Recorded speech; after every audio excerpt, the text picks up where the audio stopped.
What's going on, everybody? American Football Network here with another video today. And today we're bringing you our South Carolina preview prediction video. But before we get started, make sure you guys like and subscribe, comment those thoughts and opinions down below. Help me reach that goal of 11,000 subs by the end of August. Check out the description for links to our shop podcast and our website.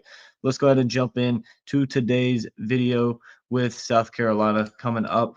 When you look at the Gamecocks coming into the season, coming off a pretty stellar season last year, much of an improvement from what we've seen over the last few years with them. They went 9-3 in the regular season, 9-4 overall. They lost the Citrus Bowl to Illinois 21-17. But some good wins last year. They went 5-3 in the SEC, beat A&M at home 44-20, beat Oklahoma on the road 35-9. Got a good win on the road at Clemson too, 17-14. Had some bad losses in there against Ole Miss. Lost that one 27-3. Two close losses. LSU at home lost that one 36-33 and lost at Alabama 27-25. But looking ahead to 2025 for the Gamecocks now on offense, they bring back five starters. The big one, Lenore Sellers, the quarterback. On defense, bringing back four starters. They get one of the best edge rushers back in the country, sophomore Dylan Stewart, as well as one of the top cornerbacks in the country, the junior Jalen Kilgore. So South Carolina lost a decent amount, particularly on that offensive line. Only returned two starters, but it is both their tackles. So the interior line, we'll see what they're able to do with that. But not a terrible roster for Carolina. I expect them to be pretty good. They always say if you got a quarterback, you got a chance. South Carolina's got one in Lenore Sellers. But let's go ahead and jump into the schedule prediction. So week one, they start out on a Sunday, August 31st in Atlanta against Virginia Tech. I have this game as a win. I think Carolina wins this one 31-20. Now it's one I could see them potentially losing, depending on how they come out of the gate. But I think that South Carolina should be in a position to win this football game. I don't think Virginia Tech is as good as them. I just think South Carolina has too much offense with Sellers. He's a playmaker. He's going to make a lot of plays this year, and I think he'll be the difference in that game, as well as the majority of these games that they win. So I have South Carolina winning that one 31-20. Week two, they get South Carolina State at home. I have this one as a win, 59-3. Not much of a, not really much of a conversation needed on that one. Nice little warm up game. Kind of work the kinks out on both sides of the ball, get some younger guys some playing time who you might need later down the stretch of the season with injuries starting to hit. Next up, you get Vanderbilt at home. I have this game as a win for Carolina, 27-17. I think Diego Pavia could make some plays in this game, but overall, I just don't think Vanderbilt is good enough to beat South Carolina. I don't think their defense is going to be able to slow down Lenore Sellers and the Carolina offense. So yeah, I think South Carolina rolls to a nice win in week three against Vandy. Next up, week four on the road at Missouri. I have the Gamecocks winning this one 34-10. Missouri lost a lot. Lost a lot from last year, and even last year, South Carolina with the win 34-30 over them. But when you look at what Missouri's lost, what South Carolina brings back, I think South Carolina is pretty clearly the better football team. It's one I could see them losing, especially on the road against an SEC school. Missouri probably going to be towards the bottom of the SEC though, so I don't see it likely that South Carolina drops this game. Next up, they get Kentucky at home. I have this game as a win for the Gamecocks. I have them winning this one 24-14. You look at Kentucky, have some good years throughout, but I just don't see them being a team that's going to be able to compete with South Carolina. I think it'll be a pretty decent defensive game, as both these teams have pretty good defenses. Kentucky usually has a solid defense, but the problem I see is Kentucky's offense being able to move the ball and score points. I just don't see them being able to put points on the board very often in this game, so I'm going with Carolina. Then they get a bye week before they go on the road to LSU. This is the first loss of the year I have for South Carolina. I have them losing this one 38-24.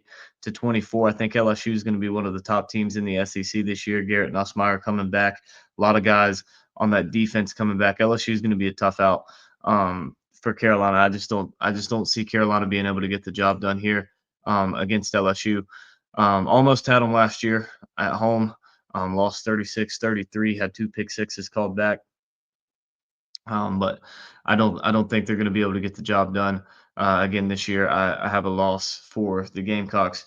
Then they get Oklahoma at home. I have this game as a win for South Carolina, 20-14. I think Oklahoma is going to be pretty good this year. I think they'll be more improved than they were last year. But I think with this game being at home for Williams-Brice, in Williams-Brice, when you look at South Carolina's defense and the pieces they have, I think it'll be a great defensive game. Both these teams have pretty solid defenses. I think Oklahoma is going to struggle offensively in this game, and the difference to me in this one is Lenore Sellers. I think late in the game he's going to be able to make some plays that puts Carolina out in front. Then they get Alabama at home. I have this one as a loss, 41-27. I like this Alabama offense. I think Alabama is going to cruise to a win. And this one, I just think they're the better football team. You look last year, Alabama's defense went up pretty well against Lenore Sellers. It was the offense that struggled, but I don't think you're going to see much of those offensive struggles this year out of Alabama in year two with Kalen DeBoer. That's it. He's a coach. He's had success pretty much everywhere he's been at all different levels. I think that continues this year for him at Alabama, and I think Alabama rolls against South Carolina 41-27. Then the Gamecocks hit the road and go to Ole Miss. I have this game as a loss, 34-24. I think it'll be a better showing for them than it was last year, where they failed to score an offensive touchdown at home and lost that one 27-3. I still don't think they're better than Ole Miss. I think Ole Miss will be one of those top 4 or 5 teams in the SEC, right up there with South Carolina. But I just think Ole Miss is going to be able to pull out the win, partially leaning to with this being a home game for them. But I think these two teams are pretty even. But I do think Ole Miss is slightly better. Plus, you factor in, it's at home for them. I have a win for the Rebels over the Gamecocks. South Carolina then has their second bye week of the season before they go on the road to Texas A&M. And as you see here, the game times and windows, this will be an early window game for South Carolina, which is a good thing. You don't want to play at Kyle Field at night. It's going to be hard to play during the day, but even harder at night. I have this game as a loss still, though. I think A&M wins this game by a field goal, 24-21. Just think A&M slightly better when you factor in the home field advantage for them. I give them the win. I think Sellers is going to be able to make some plays, but I think that Reed and Moss for A&M offensively are going to be able to cause some problems for the South Carolina defense, and I'm giving A&M the win. Not only that, I also think Elko is going to outcoach Shane Beamer. I think he is a better head coach. I think A&M has a slight advantage across the board. Then they get Coastal Carolina. It's a win, 37-10 for me. One of those games you don't not really much of a discussion needed here. I think everybody pretty much agrees South Carolina should win that game. It's got to be a little bit careful. Coastal Carolina could be a sneaky good team. You don't want to be looking ahead to the next week for the Clemson game and end up slipping and losing to Coastal. But I don't see that happening. Got Carolina win 37-10. Then the rivalry game at Clemson or against Clemson at home.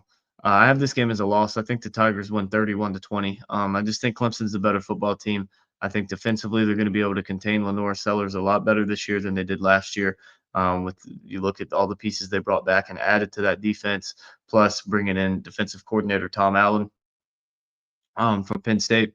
I think Clemson's going to be the better football team. I think offensively too, they're going to be a lot more improved than they were last year. When you just look across the board, Wesco, TJ Moore going into their second year. They bring in Tristan Smith, the transfer. I think Clemson pretty much got better at every position but tight end from last year. So I think Clemson is the better team and will win the rivalry game 31-20, but not a solid year for South Carolina as I have them going 8-4. I could see 9-3, 10-2. I think the floor is probably 7-5. Dropping one more game than I had them. But I think 8-4 is a good season for South Carolina. It won't get you to the playoff, but another good year. From some of the years South Carolina's had in the past, I don't think any of their fans, they probably would, but shouldn't complain over an 8-4 season. Going 5-3 in the SEC again. So, or excuse me, 4-4 in the SEC. Solid. But yeah, so I have South Carolina 8-4 with losses at LSU, to Alabama at home, at Ole Miss, at A&M, and to Clemson.